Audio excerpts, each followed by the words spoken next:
سوال: حضرت امام حسین کا پورا نام کیا تھا؟ جواب: حضرت سیدنا حسین بن علی۔ سوال: حضرت امام حسین کب پیدا ہوئے تھے؟ جواب: 5 شعبان 4 ہجری۔ سوال: حضرت امام حسین کے کان میں اذان کس نے دی تھی؟ جواب: صلی اللہ علیہ وسلم۔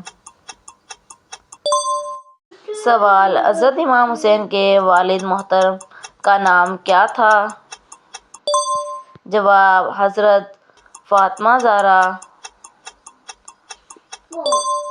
سوال: حضرت امام حسین کی وفات کب ہوئی تھی؟ جواب: 10 محرم 61 ہجری۔ سوال: حضرت امام حسین کا روضہ مبارک کہاں ہے؟ جواب: عراق کے شہر کربلا میں۔